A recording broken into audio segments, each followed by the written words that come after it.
सुंदर ते ध्यान उभे विटेवरी, सुंदर ते ध्यान उभे विटेवरी, सुंदर ते ध्यान उभे विटेवरी, सुंदर ते ध्यान उभे विटेवरी,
तुका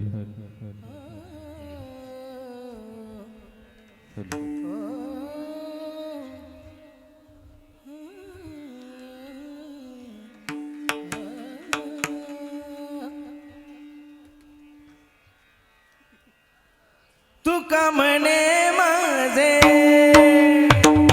तुका म्हणे माझे हे ती सर्व सुख तुका म्हणे माझे तुका म्हणे माझे तुका म्हणे माझे हे ती सर्व सुख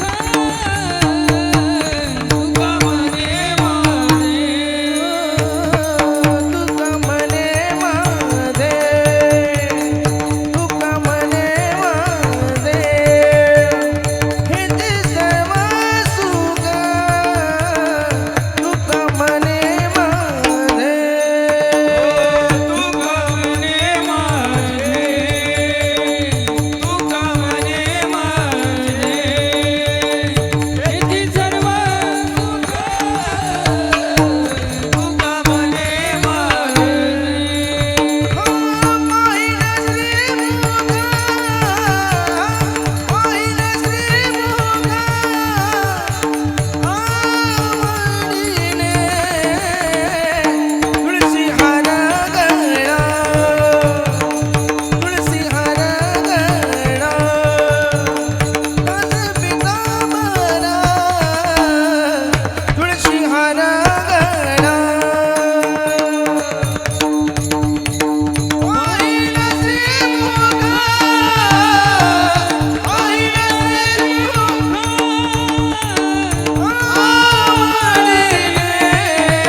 राम राम राम राम राम राम राम हरि हरि जय जय जय जय जय जय जय राम राम राम राम राम राम राम हरि जय जय हरि जय जय हरि जय जय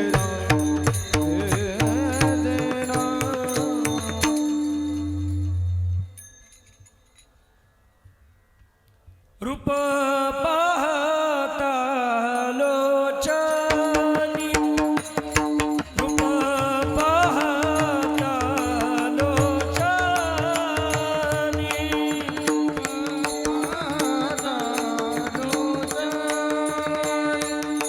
रूप पाहता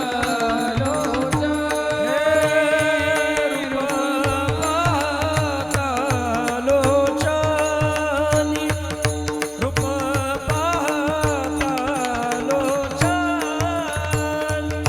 रूप पाहता लोचनी रूप पाहता लोचनी सुख झाले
निराकारी निरंतर राहिलो निराभासी पूर्ण झालो समरस निराभासी पूर्ण झालो समरस निराभासी पूर्ण झालो समरस निराभासी पूर्ण झालो समरस अखंड ऐक्यास पावलो आम्ही अखंड ऐक्यास पावलो आम्ही अखंड ऐक्यास पावलो आम्ही तुका म्हणे आता नाही अहंकार त्यामुळे आता नाही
पावलो आम्ही पावलो आम्ही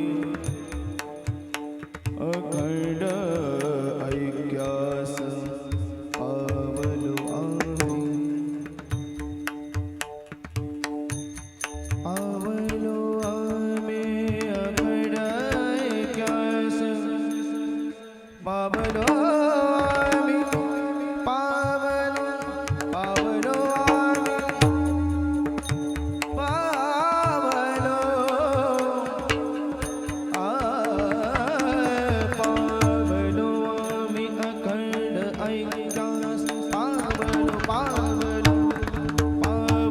आम्ही अखंड ऐक्यास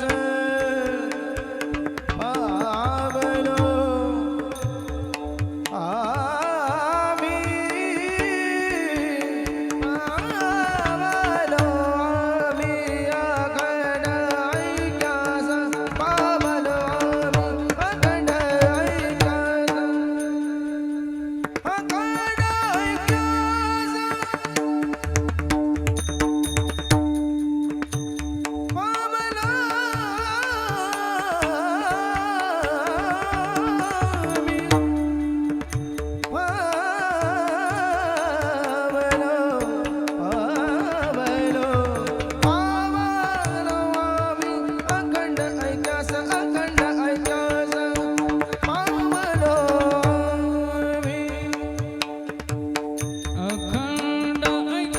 पावलो पावलो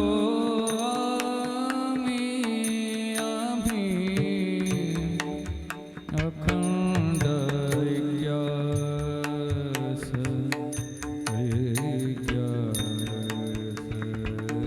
पावलो पावलो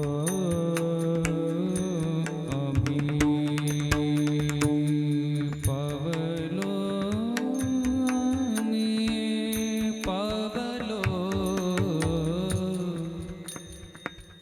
पावलो आम्ही पावलो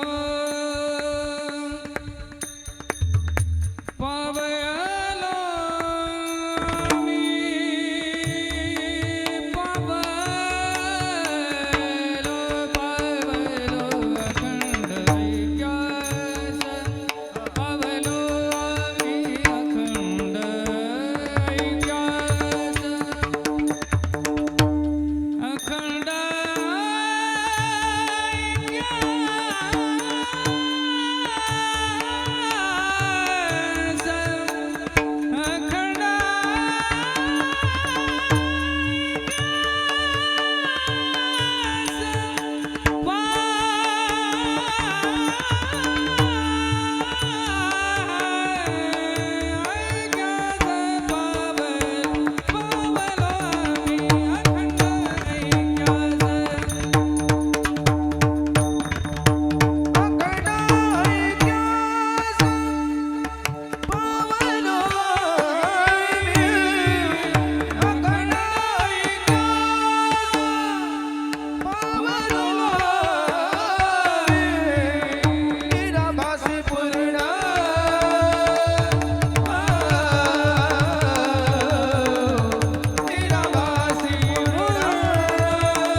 गुरुवर्य माऊली बाबा की सद्गुरु जोग महाराज राष्ट्र संत भगवान बाबा बोलो रे भाई समसंत की जय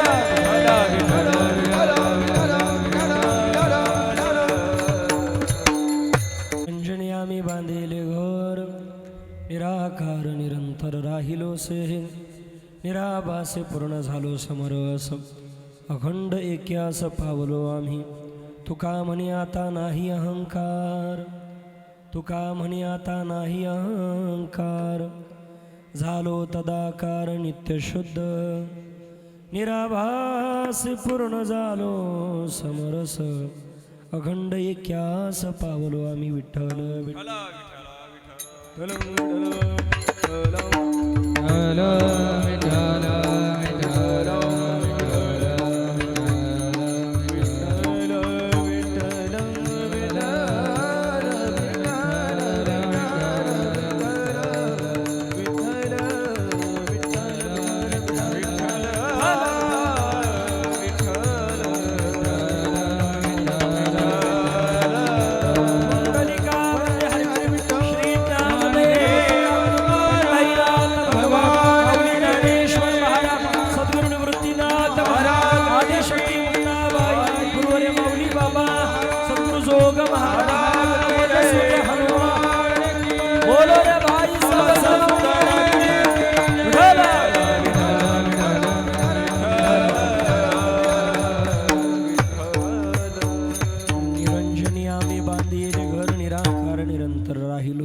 निराभासे पूर्ण झालो समरस अखंड एक्यास पावलो आम्ही ओम मृत्युंजयाय रुद्राय नीलकंठाय शंभवे अमृतेशाय शर्वाय महादेवाय ते नमः अतुलित बलधाम हेम शैलाभदेहं धनुजवन कृशानुं ज्ञानिनामग्रगण्य सकल गुण निधान वानरानामधीशं रघुपति प्रिय भक्तं वातजातं नमामि अंजनी गर्भसंभूतमायुपुत्रो महाबलः कुमारो ब्रह्मचारी च हनुमन्ताय नमो नमः लोकाभिरामं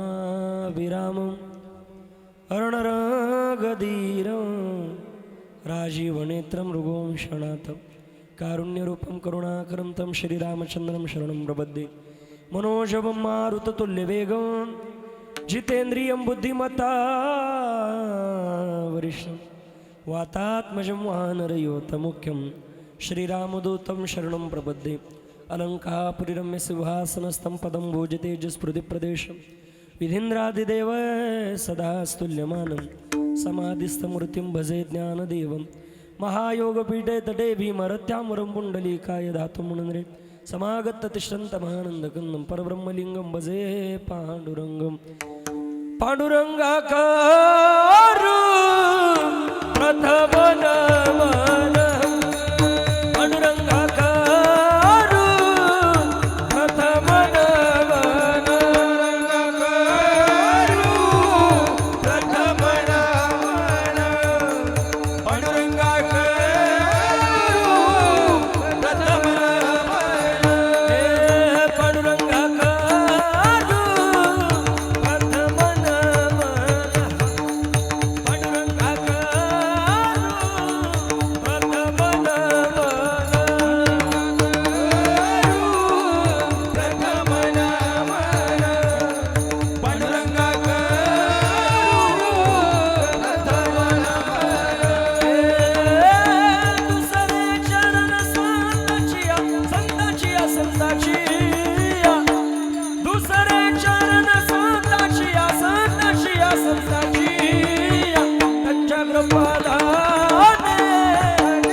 कथेचा विस्तारू बाबाजी सद्गुरुदास तुका आई हनुमंत विराजे कथा कुरुमती अनुसार प्रेम सहित गादी जलो बधारिजिये पवन कुमार जय जय श्री राधारम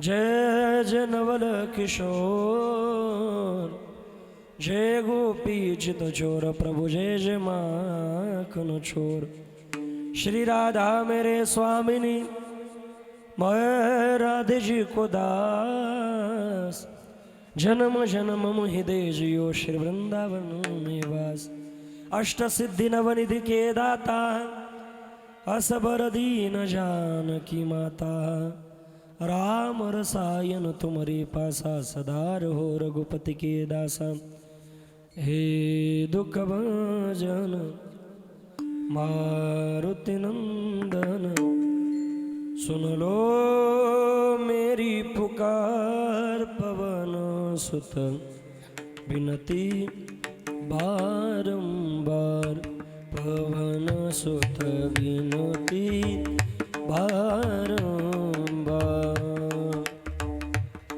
मंदिरी कळस बोलला शेगावी मंदिरात मंदिरी कळस बोलला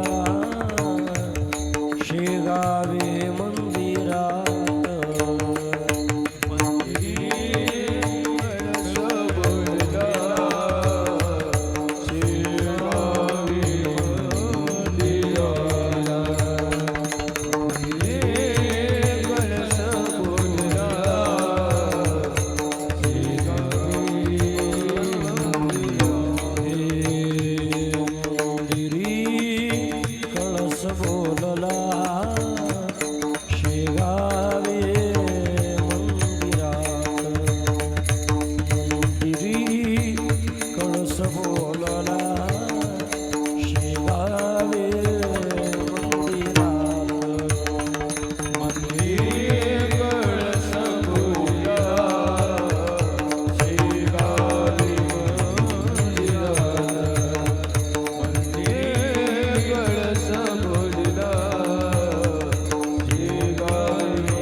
संतांच्या मजहृदयी सद्गुरुजीने तारला संसार गुरु म्हणून विशेष अत्यादुर्विवेकावरे निरंजनी आम्ही बांधेले घर निराकार निरंतर राहिलो से निराभासी पूर्ण झालो समरस अखंड एक्यास पावलो आम्ही प्रसूत प्राप्त सळी कीर्तन रूपे सेवे करता निवडील भंग देऊळचे सुप्रसिद्ध साधू वैराग्याचे मूर्ती महंत पुतळे श्री संत श्रीमंत जगद्गुरु श्री तुकोबाराय आणि तुकोबारांच्या अभंग संहितेमधील अभंग गाथेमधील 3 चरणाचा अभंग आजच्या प्रसंगाला शोभणारा अभंग कीर्तन रूपी सेवेकरता निवडला आहे. विठ्ठल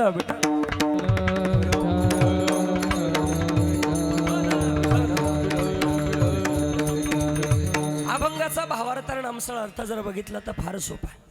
प्रस्तुत अभंगामध्ये जगद्गुरु श्री तुकोबाराला काही साधकांनी प्रश्न विचारला. हो महाराज, प्रत्येकाच्या जीवनामध्ये घराची गरज आहे, प्रत्येकाच्या जीवनामध्ये त्या ठिकाणी वास्तूची गरज आहे. मग तुमच्या जीवनामध्ये तुम्ही त्या ठिकाणी वास्तू बांधली नाही का? महाराज म्हणता बांधली ना. बरं महाराज, आम्हाला वास्तू बांधण्याकरता आम्हाला जागेची गरज आहे, पण तुम्ही कुठल्या जागेमध्ये कुठल्या प्रांतामध्ये घर बांधलं? महाराज म्हणता निरंजनी आम्ही बांधिले घर, आम्ही निरंजन प्रांतामध्ये त्या ठिकाणी घर बांधलं. निरंजन प्रांत कोणता काय याचं चिंतन आपण पुढं करणार आहे. पण त्याचा परिणाम असा झाला, आमच्या जीवनात कुठलाच आभास त्या ठिकाणी शिल्लक राहिला नाही, कुठली अपेक्षा शिल्लक राहिली नाही. त्याचा परिणाम असा झाला, आमच्या जीवनातला अहंकार त्या ठिकाणी निघून गेला आणि अभिमान गेल्यामुळं आता आम्ही त्या ठिकाणी शुद्ध झालो, भगवान परमात्म्याचं आमचं ऐक्य झालं आणि निरंजन प्रांतामध्ये त्या ठिकाणी आम्ही घर बांधलं. विठ्ठल विठ्ठल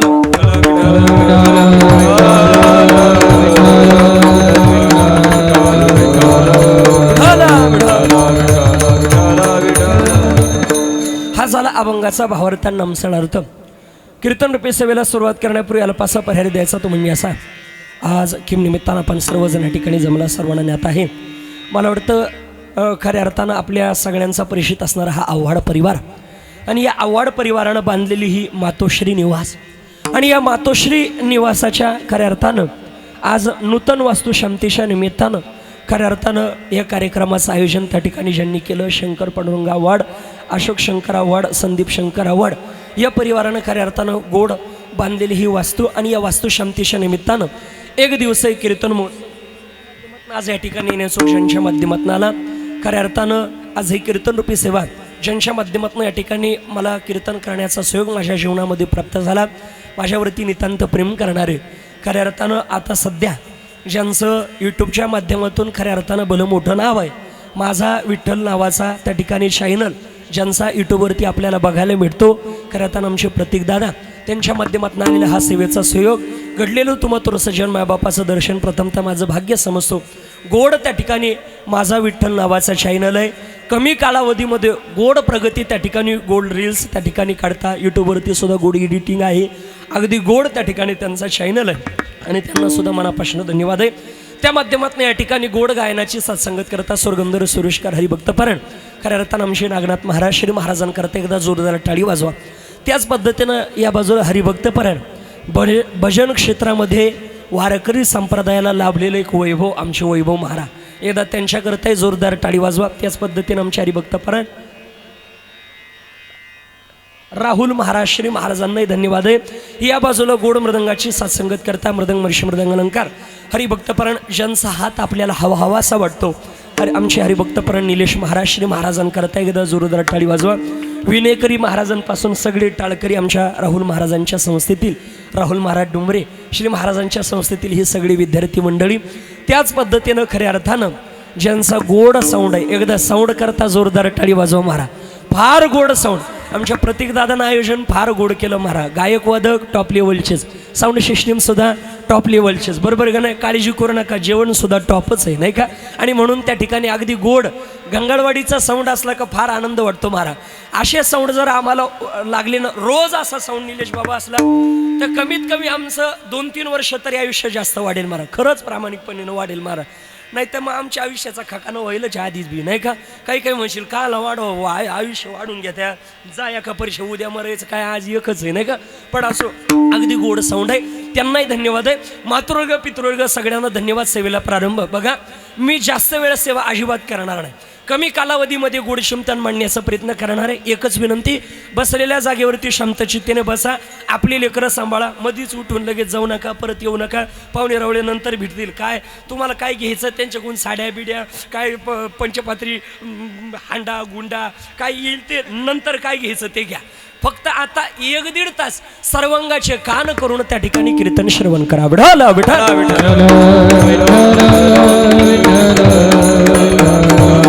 कीर्तन रूपी सेवेकरता निवडलेला कालभंग जगद्गुरु श्री तुकोबारायचं. तुकोबारा म्हणता, आमच्या जीवनामध्ये आम्ही घर बांधलं. घराची गरज प्रत्येकाच्या जीवनामध्ये. बघा, काही गोष्टी मानवाच्या जीवनामध्ये गरजेच्याच आहे.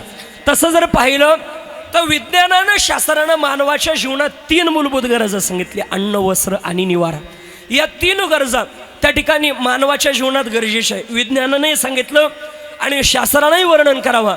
अन्न, वस्त्र आणि निवारा या 3 गोष्टी तुमच्या माझ्या प्रत्येकाच्या जीवनात गरजेचंच आहे. एखादा म्हणेल का, हो अन्न नसलं तर चालेल पण निवाऱ्याची गरज आहे. एखादा म्हणाल निवारा नसला तर चालेल, अन्नाची गरज आहे. त्या ऋतूमध्ये ती गोष्ट आपल्याला हवीशीच वाटते महाराज. बघा, एखाद्या वेळेला एखादा मनुष्य म्हणेल निवाऱ्याची काय गरज आहे, अन्न महत्वाचं आहे. जगण्याकरता कुठं निवारा लागतो, निवारा सुद्धा महत्वाचा आहे. पावसाळ्याचे दिवस आहे, सळंगदार पाऊस चालू आहे. आपल्याला राहण्याकरता वास्तूच नाही. 4-2 दिवस सळंगदार जर पाऊस चालू आहे आणि त्या पावसामध्ये आपण भिजतोय आणि भिजत असताना एक म्हणला, जाऊ द्या पावसाला जितक्या दिवस चालायचं, गारा पडू द्या, काही होऊ द्या, काही घेणं देणं नाही, एवढे गुलाबजाम आणलेले एवढे खा. आपल्याला सांगा गोड वाटेल का मला? ते आणणाऱ्याच्या तोंडावर फेकून हाणायला भेटलो आपण गुलाबजाम, बरोबर आहे का? म्हणजे बघा, त्या ऋतूमध्ये त्या गोष्टी वैभव बाबा फार महत्वाचे आहे, बरोबर आहे का? वस्त्रही तितकंच महत्वाचं आहे, निवाराही तितकंच महत्वाचं.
जीवनामध्ये महाराज म्हणता, आपल्या जीवनामध्ये उदरनिर्वाहापुरतं अन्न गरजेचं आहे, निवाऱ्यापुरतं. मग तुम्ही कोपी असू द्या किंवा मोठा बंगला असू द्या, पण गरजेचं आहे. म्हणून आपल्या जीवनामध्ये ह्या सगळ्या गोष्टी करताना आपल्याला तितक्याच महत्त्वाचं आहे. पण हे कमवण्याकरता आपल्याला पाहिजे ते म्हणजे धन. कारण धनाशिवाय या गोष्टी प्राप्त करता येतील का? म्हणून धन महत्त्वाचं आहे. धन का महत्त्वाचं आहे? धनाशिवाय या गोष्टी प्राप्त करू शकत नाही, हा विषय तर बाजूला आहे.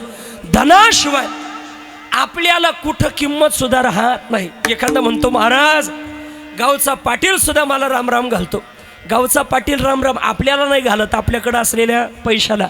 गावच्या पाटल्यानं कधी गावातल्या भिकाऱ्याला घातला का, भाऊ रामराम या इकडे या, वा एकदा तुम्हाला आलिंगन देऊ द्या, कधी झालं का? नाही. म्हणजे सर्व मान्यता आहे जगे, सर्व मान्यता आहे जगे, सर्व मान्यता आहे जगे.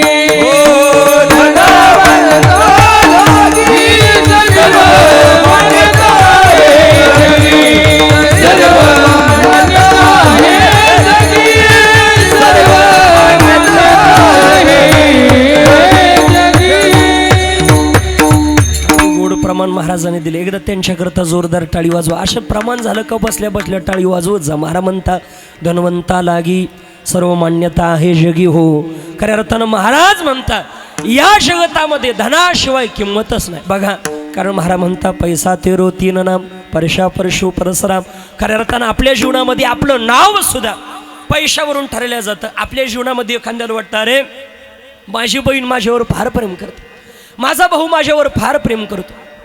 बहीण भाऊ सुद्धा कुठपर्यंत प्रेम करता? जोपर्यंत पैसा आहे तोपर्यंत. जोवरी चाले मोठा धंदा, तोवरी बहीण म्हणे दादा, तोवरी बहीण म्हणे दादा, तोवरी बहीण म्हणे दादा. जोवरी चाले मोठा धंदा, तोवरी बहीण म्हणे दादा, तोवरी बहीण म्हणे दादा, तोवरी बहीण म्हणे दादा. जोवरी चाले मोठा धंदा, तोवरी बहीण म्हणे दादा, जोवरी चाले मोठा धंदा, तोवरी बहीण म्हणे दादा.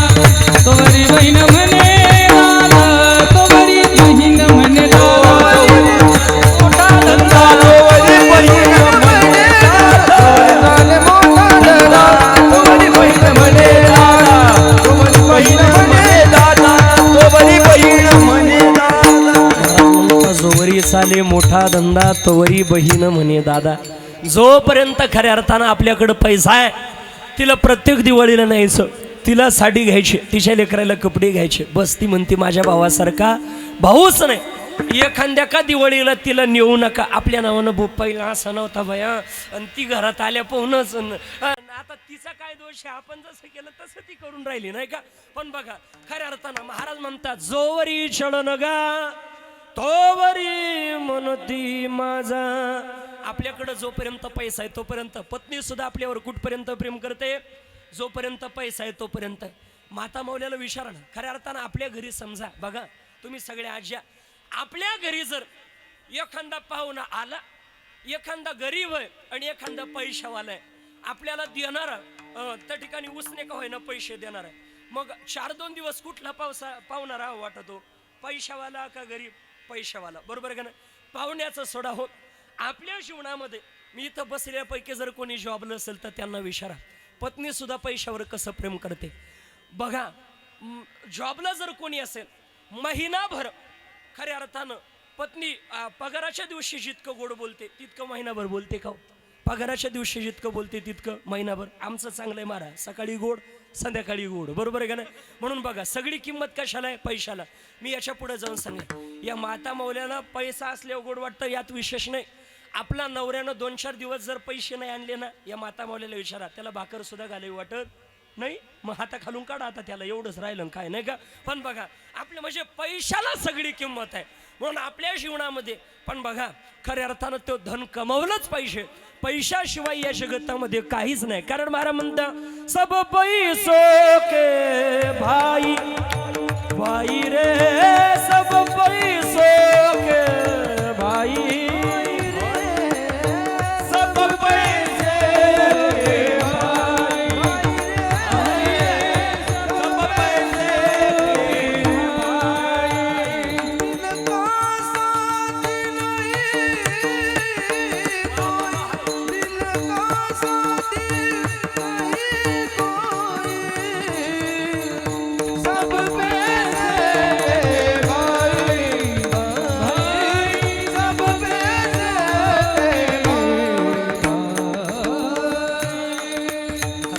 सब पैसो के भाई दिल का साथी कोही नाही. निस्वार्थ प्रेम करणार या जगतामध्ये कोणीच नाही. देव आणि साधू सोडले कोणी निस्वार्थ प्रेम आपल्या जीवनामध्ये करत नाही. सगळी किंमत प्रपंचामध्ये पैशाला आहेत महाराज. बघा तसं जर पाहिलं तर काही नाती निस्वार्थ प्रेम करणारे सुद्धा आहे महाराज.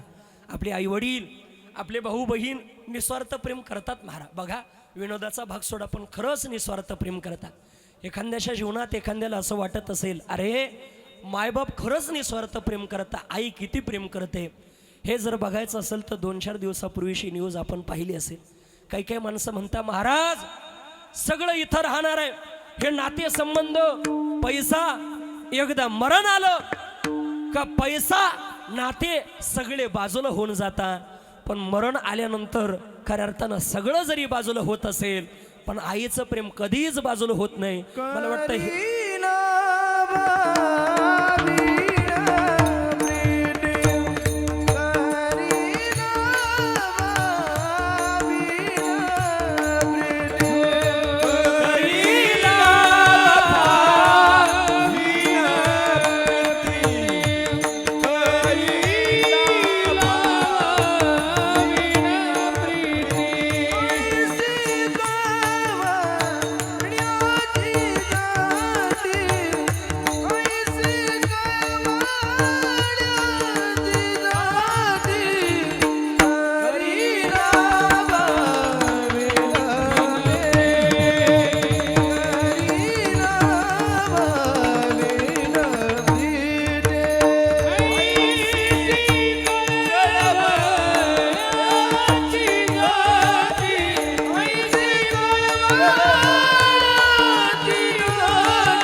दिला ऐसे कळवळ्याचे जाते करी लाभाविन प्रीती. बरेच जण म्हणता महाराज मरण आलं ना कोणी कोणाचं राहत नाही, मरण आलं ना सगळे नाते त्या ठिकाणी बाजूला होता, सगळं प्रेम त्या ठिकाणी संपून जातं.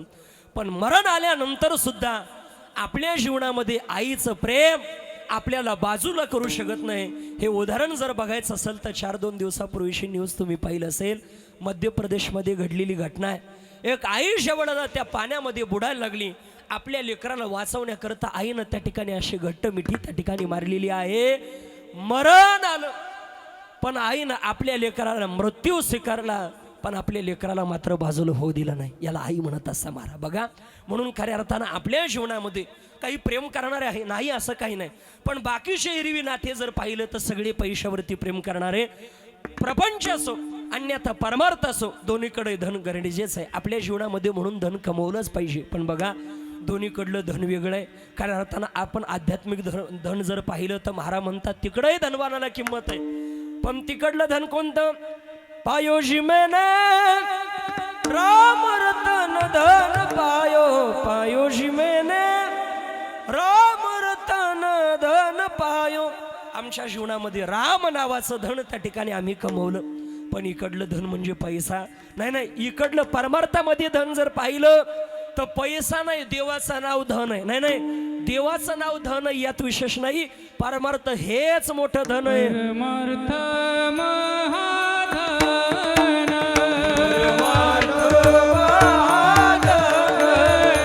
जोडी देवाचे चरण, जोडी देवाचे चरण, व्हावया जतन, हे उपाय लाभाचे, व्हावया जतन, हे उपाय लाभाचे. परमार्थ महाधन जोडी देवाचे चरण. खऱ्या अर्थानं परमार्थ हे सगळ्यात मोठं धन आहे. म्हणजे तिकडंही धनाला किंमत आहे आपल्या प्रपंचात, पण दोन्हीकडलं धन वेगळं आहे. तिकडलं धन इकडं चालत नाही, इकडलं धन तिकडं चालत नाही. बघा, खऱ्या अर्थानं आपल्या जीवनामध्ये जर परमार्थामध्ये बाबा आपलं हे जर धन चाललं असतं तर तुकोबाराला छत्रपती शिवाजी महाराजांनी नजराना पाठवल्यानंतर असं म्हटले नसते, तुमचे एरविता धन ते माझं मृत्यू के समान. तुमचं धन मला मातीप्रमाणे असं तुकोबारा त्या ठिकाणी म्हटले नसते. म्हणजे इकडल्या धनाला तिकडं किंमत आहे का? नाही. बरं, पारमार्थिक धन प्रपंचिका जीवनामध्ये चालतं का? नाही. समजा आता खऱ्या अर्थानं या आव्हाड परिवाराच्या जीवनामध्ये वास्तू बांधली. वास्तू बांधत असताना कारागिरांचं काम चाललं. 4-8 दिवसाला त्यांना काहीतरी पैसे द्यावे लागतात, बरोबर का ना? 8 दिवस काम करून झाले आणि ते म्हटले आता जेवढं काम झालं तेवढं आम्हाला पैसा द्या. ते म्हणले का हो, काय सांगणारे, येताना रिकाम्या हाताने आलो, जाताना रिकाम्या हाताने जाणारे, मग तुमचं काय, आपलं काय, घर तरी एकच आहे. मग एक काम करा, हे धन काय सोबत येणार आहे का? मग ते राम नावाचं धन आहे ना, ते सोबत येणार आहे. मग तुम्हाला थोडासा राम नावाचा जप करून दाखवतो आणि तेवढं धन तुम्ही घ्या. चालत तो रिटर्न नाही आणायचा का आपल्याला, नाही का? म्हणजे बघा, तिकडलं धन आणि इकडलं धन आपल्या जीवनामध्ये वेगवेगळं आहे, पण दोन्ही धन आपल्या जीवनामध्ये गरजेचे आणि धन कमवलंच पाहिजे. कारण 4 पुरुषार्थापैकी धर्म अर्थ काम त्या ठिकाणी नावाचा अर्थ नावाचा एक पुरुषार्थ आहे. म्हणून आपल्या जीवनामध्ये खऱ्या अर्थानं पैसा कमवलाच पाहिजे, पण तो कसा कमवायचा?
दास विचारे वेच करी. आपल्या जीवनामध्ये खऱ्या अर्थानं उत्तम गतीला जर प्राप्त व्हायचं असेल तर उत्तम रीतीनं धन कमवा. ते उत्तम रीतीनं उदास विचारानं खर्च सुद्धा केलं पाहिजे. अजून उत्तम गतीला प्राप्त होण्याकरता काय करा? परोपकार निने परनिंदा परश्रिया सदा बहिणी माया. आपल्या जीवनामध्ये परोपकार करा. कोणाची कधीच या मुखानं निंदा करू नका.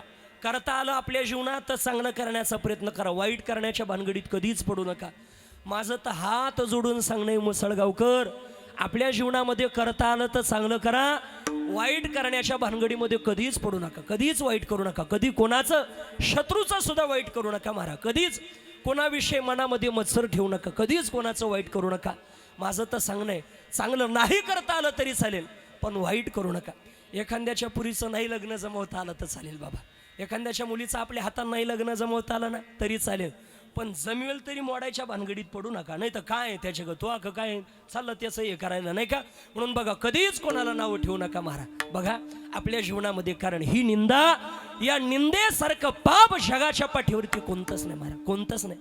काही काहींच्या जीवनात फक्त याला नाव ठेव त्याला नाव ठेव, याचं असं झालं त्याचं तसं झालं. अरे तुझ्याकडं काय आहे बघा. खऱ्या अर्थानं त्याला कोण विचारतं तुला कोण विचारतं नाही का.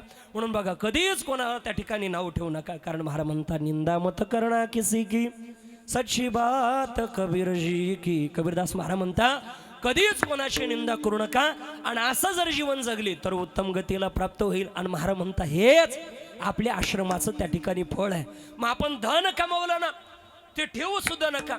उदास विचारानं त्या ठिकाणी खर्च सुद्धा त्या ठिकाणी करता आलं पाहिजे. मग खर्च करत असताना 25% भाग हा परमार्था करता करा आणि 75% भाग आपल्या प्रपंच त्या ठिकाणी प्रपंच करता सुद्धा केला पाहिजे. बघा मग खऱ्या अर्थानं 25% भाग परमार्था करता सुद्धा करा. आता या परिवारानं 75% भाग प्रपंच करता केला, पण आता परमार्था करता खर्च करण्याकरता खऱ्या अर्थानं या कीर्तनाचं प्रयोजन नाही का केलं पाहिजे महाराज. दान धर्म खऱ्या अर्थानं आजच्या दिवशी तर असेल आपल्या घडी वास्तुशांती असो श्राद्ध असो या विधी कार्यामध्ये तर जेवढा दान धर्म आपल्या जीवनामध्ये करता येईल तेवढा केला पाहिजे. कारण धनाची शुद्धी ही दानामध्ये असते, धनाची शुद्धी म्हणून केलंच पाहिजे महाराज. बघा आणि म्हणून खऱ्या अर्थानं 25% भाग परमार्था करता आणि राहिलेला 75% आपल्या करता खर्च करत असताना अन्न वस्त्र निवारा या गोष्टी महत्वाच्या असताना खऱ्या अर्थानं या परिवारानं गोड निवारा बांधण्याकरता केलेला खर्च. बघा तसं जर पाहिलं काही काही लोक म्हणतात जुन्या मंडळीचा असा भ्रम असायचा बाबा का घराकरता जास्त पैसा खर्च करायचा तो वाया जातो म्हणे. एका अवलिया महात्म्याचं असं म्हणणं आहे का चांगलं वस्त्र घालण्याकरता, चांगलं खाण्याकरता, चांगल्या ठिकाणी फिरण्याकरता आणि चांगलं घर बांधण्याकरता खर्च केलेला पैसा कधीच वायाला जात नाही, कधीच नाही. चांगल्या ठिकाणी फिरायला गेलं पाहिजे, चांगलं खाल्लं पाहिजे. नाही तर काही काही चांगलं कधीच खाणार नाही महाराज. कवा आजरी नाही का, कवा त्यांच्या तोंडो पावा, कवा 12 वाजे नाही का. चांगलं खाल्लं पाहिजे. काही कमी तुम्हाला भेटत ना फुकट काजू बदाम नाही का, असं नाही पण खाल्लं पाहिजे महाराज. चांगलं खाल्लं पाहिजे, चांगलं राहिलं पाहिजे नाही का, असं मला म्हणायचं आहे. बाकी काही नाही नाही का. पण बघा खऱ्या अर्थानं आपल्या जीवनामध्ये म्हणून घराकरता खर्च केलेला पैसा कधीच वायाला जात नाही, कधीच नाही. बघा पण घर बांधत असताना ते धन सुद्धा उत्तम पाहिजे, उत्तम रीतीनं कमवलेलं आणि तिनं कमवलेलं असेल तर आपल्या जीवनामध्ये इतकी गोड वास्तू तर होऊच शकत नाही. आणि झाली तरी, होणार तर नाहीच, झाली तरी ती वास्तू आपल्या जीवनामध्ये कधीच सुख देऊ शकत नाही. मग उत्तम रीतीनं धन कमवलं, मग आता आपल्या जीवनामध्ये आपण वास्तू बांधायची ठरवली. ती वास्तू सुद्धा कशा पद्धतीनं बांधावी याला सुद्धा मर्यादा आहे. आपल्या जीवनामध्ये वास्तू बांधण्याकरता सगळ्यात महत्त्वाची गोष्ट म्हणजे जागा पवित्र पाहिजे. अपवित्र जागेवरती बांधलेली वास्तू आपल्या जीवनामध्ये सुख न देता आपल्या जीवनामध्ये दुःखच देते. बघा अखंड दुःख देते. म्हणून आपण दिवसभर काबड कष्ट केले, वास्तू का बांधतो, दिवसभर आपण काबड कष्ट केले, थकलो, पण रात्रीच्या वेळेला त्या वास्तूमध्ये त्या घरामध्ये आलो का आपल्याला प्रसन्न वाटलं पाहिजे, आपल्याला शांती वाटली पाहिजे. याकरता जर आपण वास्तू बांधत असेल तर ती पवित्र जागेवरती बांधा. कारण अपवित्र जागेवरती बांधलेली वास्तू आपल्या जीवनात सुख न देता दुःख देते. बघा तू म्हणशाल महाराज जागा पवित्र पवित्र कशावर नाही. देवानं जर सगळं बनवलं तर सगळं पवित्रच असलं पाहिजे. नाही, देवानं बनवलेलं सगळं पवित्र आहे, पण काही जागेला अपवित्र करणारी आपण आहे. आता ऐका, मी तुम्हाला सांगेल जागा सुद्धा अपवित्र असते. कशावरनं सांगतो मी तुम्हाला. बघा एखाद्या वेळेला समजा मला कीर्तनाला येता येता उशीर झाला आणि इथं आल्यानंतर आयोजकांनी विचारलं का हो महाराज एवढा टाइम कसं काय झाला, एवढा कुठं टाइम राहतो का? लोक महाराज लवकर महाराज आला तर पाया पडत्या आणि लेट आला तर त्याला लगाम सवय लावित्या नाही का. म्हणून महाराजांना इज्जतीमध्ये राहायला पाहिजे. आपण मी लय मोठा काही घेऊन देणं नाही लोकांना. महाराज काही काही वेळाला काही लोकांना आपल्याला पाहतीच नाही. त्याच्यात माझा तब्येत कमी असल्यामुळे माझा वजनच पडत नाही महाराज नाही का. पण बघा समजा उशीर झाला येता येता, उशीर झाल्यानंतर एखाद्या विषयाला महाराज पटका घे, आता लोक जेवायला बसायचं टाइम म्हणून तुम्ही आले, घ्या जेवण करून, काय अडचण नाही, तेवढं पाकिट मोकळं करून द्या, निवांत जेवा नाही का. पण म्हणले का हो एवढा उशीर का झाला? मी नाही म्हणलो, मी म्हणलं नाही नाही ती नाही का तुमची ती जागा, मी लवकरच निघालो होतो, पण ती नाही का ती जागा, ती कोणती? ती म्हणजे ही म्हणजे ती. हां कळालं तुम्हाला नाही का. त्या जागेवरती एक मोठा अपघात झालेला होता आणि तिथं भरपूर गर्दी होती. एखादं तुमच्यातलं कोणी वयोवृद्ध अनुभवी माणसानं लगेच म्हणावं महाराज ती जागा का, तिथं 4-2 दिवसातून अपघात होतोच. काही काही माणसं तर जागेवर जातात, समजून जायचं जागा अपवित्र आहे. मग ही जागा अपवित्र कशी झाली? शास्त्र असं सांगतं आपल्याकडं वृषभ मृत्यू पावला. वृषभ म्हणजे बैल मृत्यू पावला बाबा, आपण त्याला पुरून दिलं, जागा काय झाली? अपवित्र. आपण अनेक प्रकारचे वेगवेगळे कार्य त्या ठिकाणी करतो, जागा काय झाली? अपवित्र. मग अशी जर अपवित्र जागा असेल तर ती आपल्या जीवनामध्ये खऱ्या अर्थानं सुख न देता दुःखच देते. म्हणून जागा पवित्र पाहिजे. बघा आता पवित्र जागा निवडली. पवित्र अपवित्र कशावरून ठरवायची? वास्तुशास्त्रामध्ये त्याची नियमावली आहे. भास्कर भुवन नावाचा गोरखपूरकरांचा एक प्रसिद्ध ग्रंथ आहे. त्या ग्रंथामध्ये सुद्धा वर्णन आहे. मी नेहमी सांगत असो, कदाचित ऐकलं असेल, आता मी सांगून तुमचा वेळ घेणार नाही, पुढे चालतो. बघा आपल्या जीवनामध्ये खऱ्या अर्थानं जागा पवित्र अपवित्र त्या ठिकाणी निवडली, वास्तू बांधली. मग का हो, धन पवित्र आहे, नीतिमत्तेनं कमवलेलं आहे, जागा पवित्र आहे. मग एवढं सगळं असलं तर मग त्या वास्तूची शांती करण्याची गरज काय? याला 2 कारण आहे. वास्तू नावाच्या पुरुषाला भगवान परमात्म्यानं तिथं राहण्याकरता जागा दिली, म्हणून त्यांची शांती करावी लागते. त्याला 2 बाजू आहे. जशा नाण्याला 2 बाजूच्या पाणी काटा तशा त्याला 2 बाजू आहे. त्याची शांती केली तर तोच आपल्याला सुखही देतो, नाही केली तर आपल्याला दुःखही देतो. म्हणून सुख प्रदान करण्याकरता त्याची शांती करावी लागते. हे देवानं त्याला दिलेलं वरदान, म्हणून त्याची शांती करायची. दुसरं कारण, वास्तुशांती आपल्या जीवनामध्ये का करायची याचं कारण असं आहे, आपल्या जीवनामध्ये किती काळजीपूर्वक जागा पवित्र निवडली, नीतिमत्तेचं धन, पण तरीसुद्धा सगळ्या गोष्टी पवित्र असेल म्हणून सांगता येत नाही. कारण प्रत्येक गोष्टी वेगवेगळ्या जागेवरती तयार होते. वीट कशाची तयार होते? मातीची. मग आता ती सगळीच माती काही पवित्र असेल सांगता येत नाही. बघा आपण वाळू आणली, ती वाळू कुठं असते बाबा? फ्रीजमध्ये नाही, मग कुठं? गंगेमध्ये. मला सांगा, त्याच गंगेमध्ये आपण काय केलेलं असतं? एखाद्या मेलेल्या माणसाच्या हस्ती विसर्जन, त्याचा परिणाम त्या वाळूला काय लागलेला? दोष. मग त्याची शांती करण्याकरता वास्तुशांती. अजून वास्तुशांती का करायची? आपल्या वास्तूचं काम चाललेलं आहे आणि ते काम चालू असताना समजा कारागीर काम करत आहेत, त्यांना खेळाचूक वगैरे काहीतरी भरली, रक्त बाहेर निघालं, रक्त सांडलं, जागा काय झाली? अपवित्र. बरं अजून त्यांचं रक्त बाहेर निघाल्यानंतर काही सगळे वारकरी नसतात बुवा, रामकृष्ण हरी, अरे देवा, राम राम, काही कायचा असा सुटतो मारा, कोणी पाहतच नाही मग नाही का. म्हणून बघा खऱ्या अर्थानं म्हणून शांती करायची. अजून आपल्या जीवनामध्ये वास्तुशांती का? सगळ्या गोष्टीचा काळजीपूर्वक विचार जरी केला नसेल पण तरी सुद्धा वास्तूची शांती का करायची याचं कारण असं आहे, आपण जागा पवित्र निवडली, धन नीतिमत्तेचं आहे, पण त्या वास्तूला आपल्या जीवनामध्ये अजून वास्तू बांधत असताना काळजी घ्यायची. काय? का त्या वास्तूला कुठला वेद लागला नाही पाहिजे. कारण 7 प्रकारचे वेद त्या ठिकाणी वास्तूला सांगितलेले. हारवेद असेल, चित्रवेद असेल, गर्भवेद असेल, मार्गवेद असेल, ध्वजवेद असेल, हा कुठलाच वेद वास्तूला लागू नये याची काळजी घ्यायची. कारण यापैकी एक जरी वेद लागला तर ती वास्तू आपल्या जीवनामध्ये सुख न देता दुःख देते. बघा पहिला वेद त्या ठिकाणी सांगितलं, हारवेद म्हणजे नेमकं काय? आपल्या घरासमोर सांडपाणी त्या ठिकाणी नसावं. बघा गटार वगैरे त्या ठिकाणी नसावं, अन्यथा त्या वास्तूला हारवेद असो. दुसरा वेद सांगितलाय मार्गवेद. मार्गवेद म्हणजे आपल्या घराचा मुख्य दरवाजा. समजा हा दरवाजा आहे, या दरवाजाच्या समोरून एखादा रस्ता डायरेक्ट येऊन जर दरवाजापाशी संपत असेल तर त्या वास्तूला त्या ठिकाणी मार्गवेद असो. मला वाटतं आता या वास्तूला मार्गवेद, कारण मार्ग तिकडून निघून गेलेला आहे आणि वास्तूचं मुख इकडं आहे, बरोबर आहे का ना. म्हणजे मार्गवेद सुद्धा त्या ठिकाणी वास्तूला नको. काही काही तर इकडून एक येतो, इकडून एक येतो, काही काय म्हणते मारा आम्ही निघालो का डायरेक्ट आमच्या घरातच रस्ता संपतो नाही का. पण मार्गवेद त्या वास्तूला त्या ठिकाणी नकोय. अजून तिसरा वेद सांगितलाय ध्वजवेद. ध्वजवेद कशाला म्हणायचं? एखाद्या आपल्या वास्तूच्या आजूबाजूला जर मंदिर असेल तर त्या मंदिराची सावली सारखी आपल्या वास्तूवरती त्या मंदिराच्या ध्वजाची सावली पडू नये याची काळजी आपण घेतली पाहिजे. अन्यथा त्या वास्तूला ध्वजवेध लागतो. शक्यतो आपल्या आजूबाजूला म्हसोबा महाराज बिरोबा महाराज असतात नाही का, त्या ध्वजाची सावली कधीच आपल्या वास्तूवरती पडू देऊ नये. एखादा म्हणशील का हो महाराज ध्वजाची सावली पडणं तर चांगलं आहे, बघा पण तरी सुद्धा का पडू द्यायची नाही? ध्वजवेध का लागतो? याला कारण असं आहे, ध्वजाची सावली पडणं चांगलं आहे पण ध्वजवेध का लागतो? बघा, आपली वास्तू किती मोठी असेल पण देवाच्या मंदिरापेक्षा ती पवित्र असू शकत नाही. आपल्या वास्तूला पैसा जास्त खर्च केला असेल पण देवाच्या मंदिरापेक्षा ती पवित्र नसेल. म्हणून खऱ्या अर्थानं जर देवाच्या मंदिराच्या ध्वजाची सावली आपल्या वास्तूवरती पडलेली असेल तर देवानं आपल्या घरावर छत्र धरल्यासारखं होतं. म्हणून त्याला ध्वजवेध लागतो. म्हणून ध्वजवेध लागू नये याची काळजी घेतली पाहिजे. विठ्ठल विठ्ठल.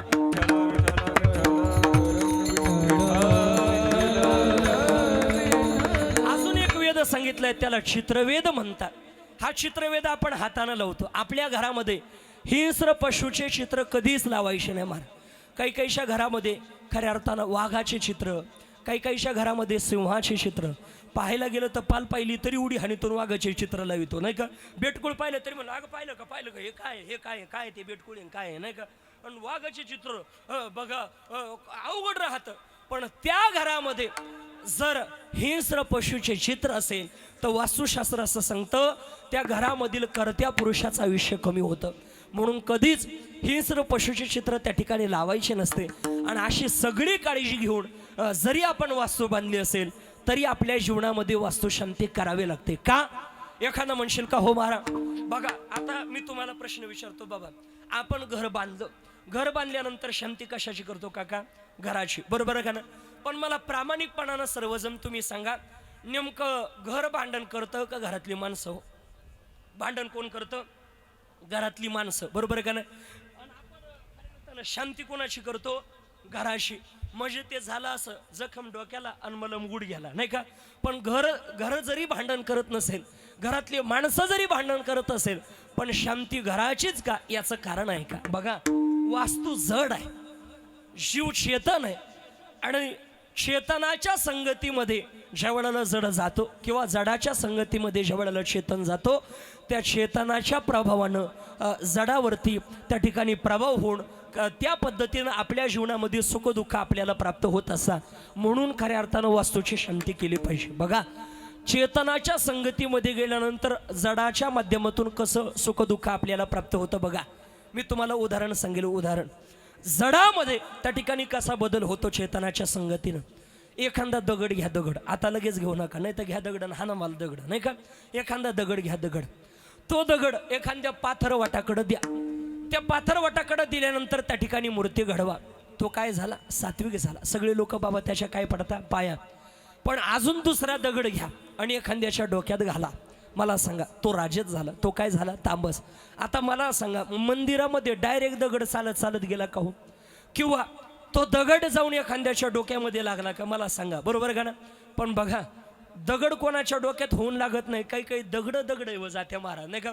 एखाद्या वेळेला दगडाची अशी पाठी लावलेली असते, सावकाश गाडी चालवा, त्या ठिकाणी पुढं टर्न आहे. काही काही ते वाचता त्या दगड गाडी घालते महाराज नाही का.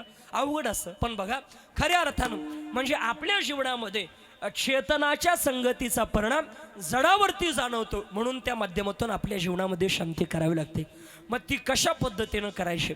आता वास्तुशांतीची पूजा एकही दिवसाची केली तरी चालते किंवा 3 दिवसाची केली तर ती अतिउत्तम आहे. ऐका, पण पूजा करत असताना पूजेची काही नियमावली. पूजा मांडत असताना फक्त वास्तुशांतीची पूजा नाही तर वास्तू नावाच्या पुरुषाशी, वास्तू नावाच्या देवतेशी निगडीत 45 प्रकारच्या देवता आहे आणि ह्या सगळ्या देवता आपल्याला तिथं मांडून त्यांचं पूजन करावं लागतं. मातृका मंडळ असेल, गणेश मंडळ असेल, पितृका मंडळ असेल, पाप विमोचन मंडळ असेल, क्षेत्र मंडळ असेल, योगिनी मंडळ असेल, हे सगळे मंडळ आपल्या जीवनामध्ये त्या ठिकाणी मांडावं लागतं. ब्रह्ममंडळ असेल, हे सगळे त्या ठिकाणी आपण मांडतो. पहिलं गणेश मंडळ मांडायचं का? निर्विघ्नपणे कार्य पार पाडावं याकरता गणेशाला वंदना करण्याकरता गणेश मंडळ. अजून एक क्षेत्रमंडळ असतं. क्षेत्रमंडळ का मांडायचं? क्षेत्र म्हणजे आपला परिसर, मग आपल्या परिसरामध्ये जेवढ्या काही देवता आहे या सगळ्या देवतेची स्थापना करून त्यांची पूजा करण्याकरता क्षेत्रमंडल मांडायचं. म्हणजे आतापर्यंत जसा आमच्यावरती कृपा आशीर्वाद ठेवला तसा इथून पुढं सुद्धा राहावा म्हणून क्षेत्रमंडलाची मांडणी करून त्याची पूजा करायची. अजून एक योगिनी मंडळ. योगिनी मंडळ का मांडायचं तर त्याच्यावरती जेवढ्या काही योगिनी असतात त्या कलेच्या देवता सांगितलेल्या म्हणून त्यांना मांडायचं आणि त्यांची पूजा त्या ठिकाणी करायचं. बघा आपल्या जीवनामध्ये खऱ्या अर्थानं पूर्वीच्या कालावधीमध्ये असं असायचं, आपल्या घरात एक तरी कलाकार असावा, कुठली तरी कला त्याला अवगत असावी, एकतर त्याला गायन यावं, त्याला वादन यावं, नाही काही जमलं तर पैलवान तरी. पूर्वीच्या काळात प्रत्येक घरात एक तरी पैलवान काका असायचा, बरोबर का ना. अजून सुद्धा असला पाहिजे म्हणजे कोणी आपल्या नादाला लागत नाही, बरोबर का ना. पैलवान असलं पाहिजे पण ती पैलवानकी कुठं दाखवायची नाही तर कोणाला म्हणतो तू बेड बरं तिकडं, तर काय उपयोग आहे त्या पैलवानकीचा, नाही का. म्हणून बघा खऱ्या अर्थानं आपल्या घरामध्ये इथून मागं जशी कला टिकत आली तशी इथून पुढं सुद्धा आमच्या घरात कला प्रदान करावी याकरता योगिनी मंडळाची स्थापना, भगवान शिवजीचं सुद्धा मंडळ त्या ठिकाणी स्थापन करावं लागतं. का जर भगवान शिवजीचं मंडळ स्थापन नाही केलं तर यज्ञ पूर्णत्वात जात नाही. उदाहरण पाहायचं झालं तर स्वतःच्या सासऱ्याचा पूर्ण होऊ नाही दिला आपला काय होणार आहे. म्हणून शिवजीचं सुद्धा रुद्रमंडळ त्या ठिकाणी स्थापन करावं लागतं. आणि मला वाटतं मग अशा अनेक मंडळाची स्थापना करून त्या ठिकाणी पूजा अर्चा केली जाते. पूजा करत असताना आहुती द्यावी लागते. खऱ्या अर्थानं वेगवेगळ्या प्रकारच्या वनस्पती आहे, तुपाशी धार आहे, त्याची आहुती त्या ठिकाणी द्यायची. दुर्गा मातेचा सप्तशतीचा पाठ चालतो आणि काही आहुत्या पूर्ण झाल्यानंतर विडासुद्धा आपण त्याला देतो. का द्यायचं याचं कारण असं आहे. बघा आता आहुती देताना सुद्धा कशी द्यावी याला मर्यादा आहे. काही काही तुपाची पळी अशी धरताना अशी त्याच्यात होती, ते असं नाही. तुपाची धार ओतताना सुद्धा भूदेवता सुद्धा कदाचित सांगतात या 3 बोटामध्येच पळी धरायची, हे 2 लागू द्यायचे नाही, हे अहंकाराचे प्रतीक आहे. माळा जपताना सुद्धा हे 3च बोटं सांगितले, हे 2 लागू द्यायचे नाही. काही काही तर अशी पळी धरते अशी तू बोटी द्या आणि लई दुर्कण झालं तर त्यालाच लुटी द्या मारा. मग ब्राह्मण काका विचारलं काय थोडं मोकळं करतो ना, लईत कोंदटलं, तू एक काम कर आता आम्हाला हाणून काढ म्हणजे तेवढंच राहिलं तो आव्हानं, नाही का. अवघड राहतं, तू पूजाला बसला का आला बुवा, नाही का. बघा तुपाची धार सुद्धा या 3 बोटानंच त्या ठिकाणी टाकायची असते मारा. आणि अजून पूजा करत असताना काही आहुत्या पूर्ण झाल्या का विडा दिला जातो. का देवतेंचा देवता अन्न कसं ग्रहण करतात तर ते यज्ञाच्या माध्यमातून, पितरांना अन्न आगारीच्या माध्यमातून दिलं जातं, अग्नीच्या साह्यानं आपण डायरेक्ट भोजन करतो.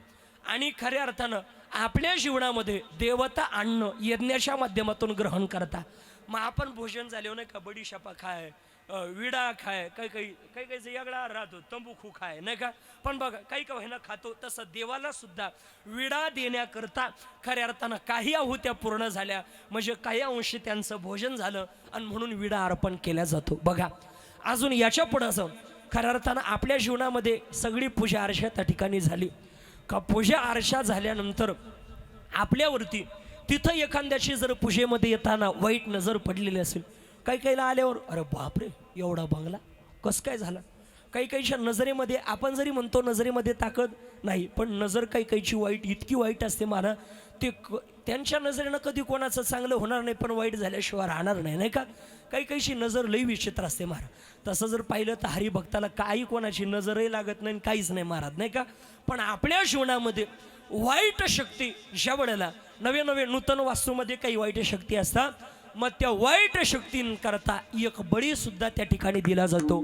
सगळी पूजा पूर्ण झाल्यानंतर बळी म्हणजे कोणता आहे का, बळी म्हणजे आपल्याला पाहिजे तो बळी नाही तर मला वाटतं कोहळाचा बळी त्या ठिकाणी तिथं दिला जातो. बघा आणि मग अशा पद्धतीनं खऱ्या अर्थानं आपल्या जीवनामध्ये पूजा करायची. बरं महाराज केली पूजा, सगळ्या गोष्टी कुठलीच चूक होई नाही एवढी काळजी घेऊन आम्ही वास्तू बांधली, सगळ्या नियमावलीत पूजा केली तरी सुद्धा मग हे नंतर कीर्तन प्रवचन याची काय गरज आहे. ऐका भास्कर भुवन नावाचा गोरखपूरकरांचा प्रसिद्ध ग्रंथ आहे बाबा, त्याच्यामध्ये असं वर्णन आहे किती काळजीपूर्वक किती विचारपूर्वक आणि किती काळजी घेऊन तुम्ही वास्तुशांतीची पूजा करा, किती काळजी घेऊन तरी सुद्धा किती काळजीपूर्वक जरी आपण वास्तुशांतीची पूजा केली तरी त्या वास्तूमध्ये 54,000 प्रकारचे दोष शिल्लक राहतातच. किंवा आपल्या पूजेमध्ये एखादा चूक झाली तरी तो दोष राहतो किंवा निर्माण होतो, बरोबर आहे का ना. मग तो दोष घालवण्याकरता कीर्तन. एखादा म्हणशील का हो कीर्तनानं देवाच्या नावानं दोष जातो, देवाच्या नावानं एक दोष नाही. महाराज म्हणता राम कृष्ण नाम सर्व दोष हरण. राम कृष्ण नाम सर्व दोष हरण. राम कृष्ण नाम सर्व दोष हरण. राम कृष्ण नाम सर्व दोष हरण. हे जड शिवा तारण हरी एक. जड जीव तारण हरी एक. हरी मुखे म्हणा, हरी मुखे म्हणा, हरी मुखे म्हणा, हरी मुखे म्हणा, हरी मुखे म्हणा, हरी मुखे म्हणा, हरी मुखे म्हणा. हरी मुखे म्हणा. मला म्हणता रामकृष्ण नाम सर्व दोष हरण. जड जीवा तारण हरी एक. जड जीवांचा उद्धार करण्याची ताकद देवाच्या नावामध्ये. नवे नवे सगळे दोष हरण करण्याची ताकद देवाच्या नावामध्ये. म्हणून खऱ्या अर्थानं आपल्याला ते दोष घालवण्याकरता खऱ्या अर्थानं कीर्तन. बरं महाराज, मग आम्ही वस्तू बांधल्यानंतर आम्ही त्याची शांती करतो, तुम्ही केली का हो? महाराज म्हणता आम्हाला शांती करण्याची गरज नाही, कारण आम्ही घर बांधतानाच दोषाच्या ठिकाणी नाही, निरंजन निरंजनी आम्ही बांधिले घर. निरंजनी आम्ही बांधिले घर. निरंजनी आम्ही बांधिले घर. निरंजनी आम्ही बांधिले घर. निरंजनी आम्ही बांधिले घर. निरंजनी आम्ही बांधिले घर. निरंजनी आम्ही बांधिले घर. निरंजनी आम्ही बांधिले घर. हो निरंजनी आम्ही बांधिले घर. निरंजनी आम्ही बांधिले घर. निरंजनी आम्ही बांधिले घर. निरंजनी आम्ही बांधिले घर. निरंजनी आम्ही बांधिले घर. निरंजनी आम्ही बांधिले घर. निरंजनी आम्ही बांधिले घर.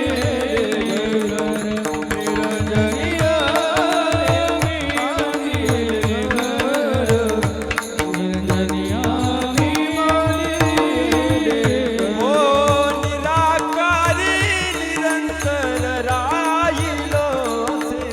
निराकारी निरंतर राहिलो. हो निराकारी निरंतर राहिलो से. निराकारी निरंतर राहिलो. हो निराभासी पूर्ण झालो समरस. निराभासी पूर्ण झालो समरस. निराभासी पूर्ण झालो समरस. निराभासी पूर्ण झालो समरस. निराभासी पूर्ण झालो समरस. निराभासी पूर्ण झालो समरस. निराभासी पूर्ण झालो समरस. निराभासी पूर्ण झालो समरस. हो निरंजनी आम्ही बांधिले घर. निराकारी निरंतर राहिलो से. निराकारी निरंतर राहिलो से. निरंजनी आम्ही बांधिले घर. निराकारी निरंतर राहिलो से. निराकारी निरंतर राहिलो. गोड चाल गाय एकदा महाराजांकरता टाळी वाजव. फार गोड चाल आमच्या राहुल बाबांनी गायली. महाराज म्हणता निरंजनी आम्ही बांधिले घर. निराकार निरंतर राहिलोस. आम्ही निरंजन प्रांतामध्ये घर बांधलं, कारण घर प्रत्येकाच्या जीवनात गरजेचं आहे. जसं अन्न गरजेचं आहे तसं घर सुद्धा. जसं अन्न किती झाला संन्याशी माध्यान्नाशी तोंडवाशी, बरोबर की नाही? प्रत्येकाला तसं घर सुद्धा गरजेचं आहे. प्रत्येक साधूनं घर बांधलं, पशुपक्षी सुद्धा घर बांधतात. मला वाटतं आपलं घर तर काहीच नाही मारा, सुगरणीसारखं घर कोणीच बांधू शकत नाही, कोणीच नाही. बघा, पक्षी घर बांधता, साधूही घर बांधता. मला असं वाटतं खऱ्या अर्थानं साधूंचं घर. माऊलीला विचारा, का हो तुम्ही घर बांधलं? माऊली म्हणता, बांधलं ना. कुठं आहे तुमचं घर? हे विश्वाची माझे घर, ऐशी मती जयाची स्थिर. हे विश्व माझं घर आहे. बरं, नामदेव महाराजांना घर विचारा, परी हो न परते. नामदेव महाराज म्हणतात ते माझं घर आहे. जनाबाईचं घर, प्रत्येक तुकोबाऱ्याचं घर आपण पाहिलंच. निरंजनी आम्ही बांधलेले घर. नाथबाबाला विचारा, का हो तुम्ही घर बांधलं पण थोडं आमच्या घरचं जरा उलट आहे. म्हणले, काय? नाथाच्या घरची उलटीचं खुणं आणि पाण्यालाच लागली तहान. म्हटले, बघा आमच्या घरचं थोडं उलट आहे, नाही का? अजून याच्या पुढे जाऊन नाथबाबा म्हणता, बया मा नवऱ्यानं घर बांधलं, पण आता घर बांधलं मला नवराच नको. म्हणले, का बरं? नवरा नको ग बाई मला दादल्या नको ग बाई, नवरा नको ग बाई मला दादल्या नको ग बाई.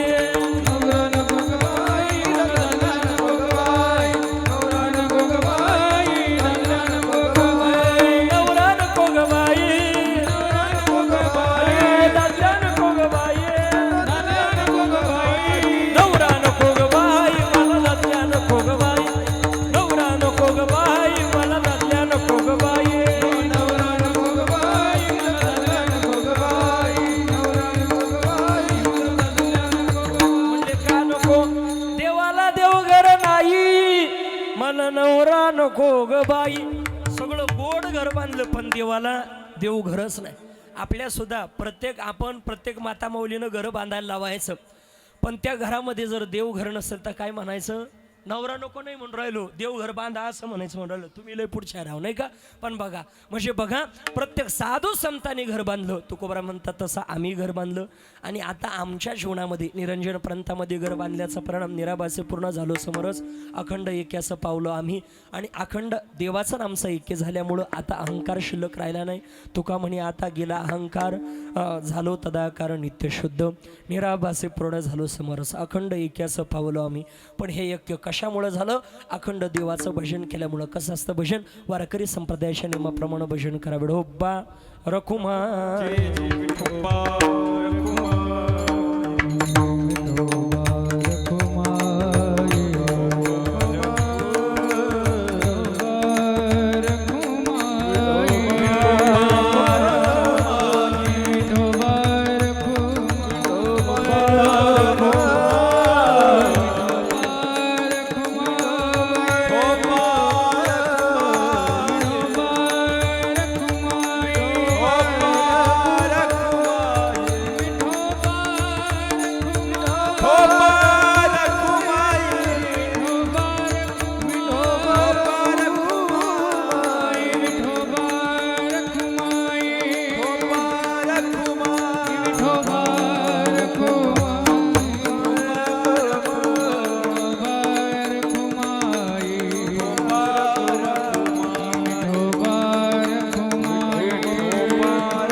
निराभासे पूर्ण झालो समरस अखंड एके असे पावलो आम्ही यथामती आता कशा भंगाचं एक चरण सोडवलं वेळ्या बाकीच्या सरळ सरळ बघितले असाच भाव असेल सांगतात ना ज्ञानोबा तुकोबाराने ज्या पद्धतीनं बुद्धी दिली त्या पद्धतीनं चिंतन मांडण्याचा प्रयत्न केला पुन्हा एकदा आव्हाड परिवारानं बांधलेली ही मातोश्री निवास मला वाटतं शंकर पांडुरंग आव्हाड अशोक शंकर आव्हाड संदीप शंकर आव्हाड गोड वास्तू आणि त्या वास्तुशांतीच्या निमित्तानं हे गोड कीर्तनाचं आयोजन आमच्या प्रतीकदादांच्या माध्यमातून आलेला हा सेवेचोक त्या माध्यमातून उपस्थित असलेले आमचे नागनाथ महाराजाई वैभव महाराजाई राहुल महाराजाई निलेश महाराज ही सगळी विद्यार्थी मंडळी गोड संशिष्टी मातुर्ग पितुर्ग सगळ्यांना धन्यवाद आपली वेळ संपलेली बोलण्याच्या ओघात काही चुकीचे शब्द गेले असेल करा क्षमताकारांना माफ करा जे बरोबर असेल ज्ञानोबा तुकोबा गुरुवर यांचं चुकीचं असेल माझ्या बुद्धीशी दोष समजून माझी मला परत करा आपली वेळ संपलेली आहे पण आमच्या प्रत्येकदादाची अपेक्षा पिंगळा म्हणा दोनच पिंडतात पिंगळा म्हणतो आणि थांबतो कारण आता त्यांची अपेक्षा पूर्ण करणं जरा गरजेचं आहे नाही का म्हणून खऱ्या अर्थानं गोड देवाचं भजन करा हे नाही केलं तर काय होईल मारा म्हणता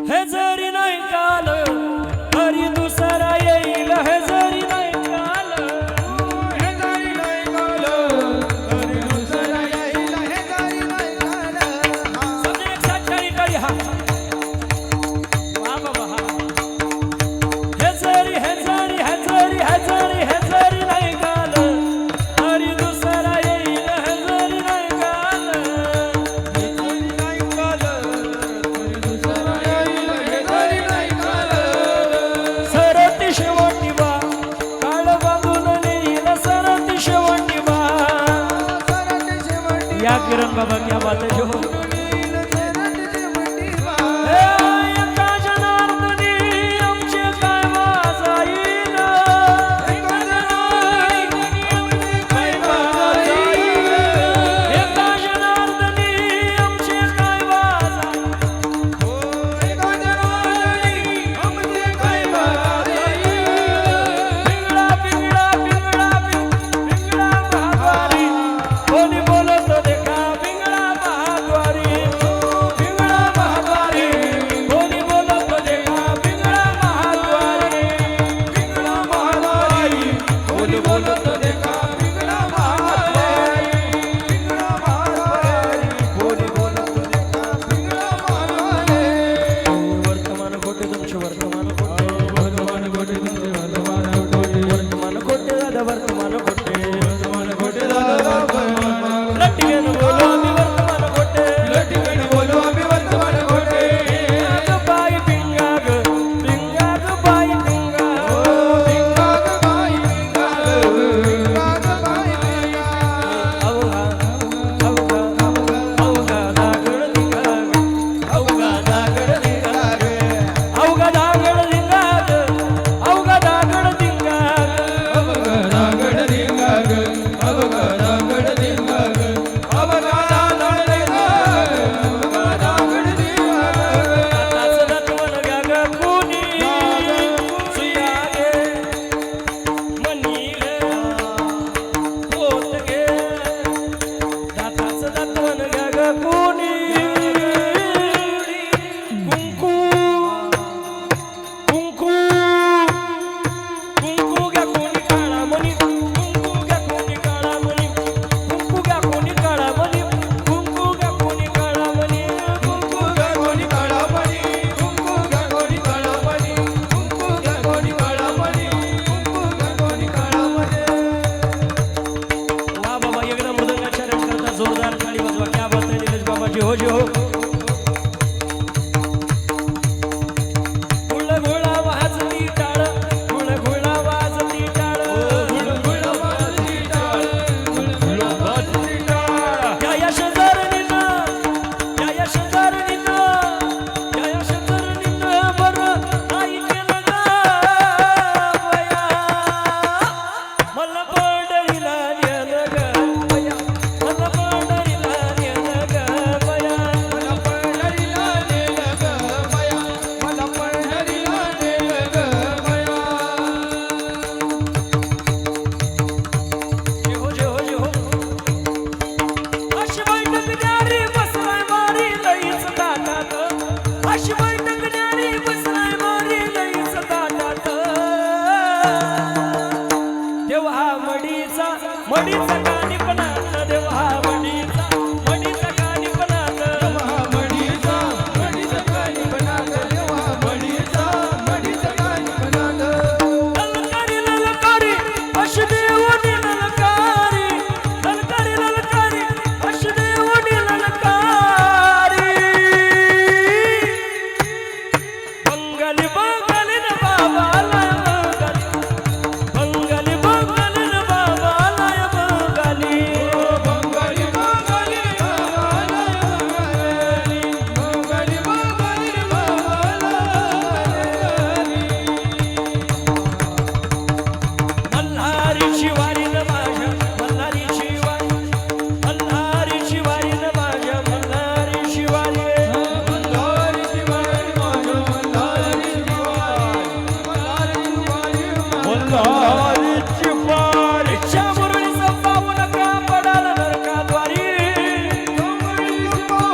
मल्हारी शिवारी न माझ्या मल्हारी शिवारी मल्हारी शिवारी मल्हारी शिवारी मल्हारी शिवारी मल्हारी अंजनीच्या सुना तुला रामाचं वरदान अंजनीच्या सुना तुला रामाचं वरदान एक मुखानं बोला बोला जय जय हनुमान एक मुखानं बोला बोला जय जय हनुमान एक मुखानं बोला बोला जय जय हनुमान एक मुखानं बोला बोला जय जय हनुमान हे डौर फिरवितो तुम्ही डुगु डुगु ऐका डौर फिरवितो डुगडुग ऐका डौर डौर डौर डौर डौर डौर डौर फिरवितो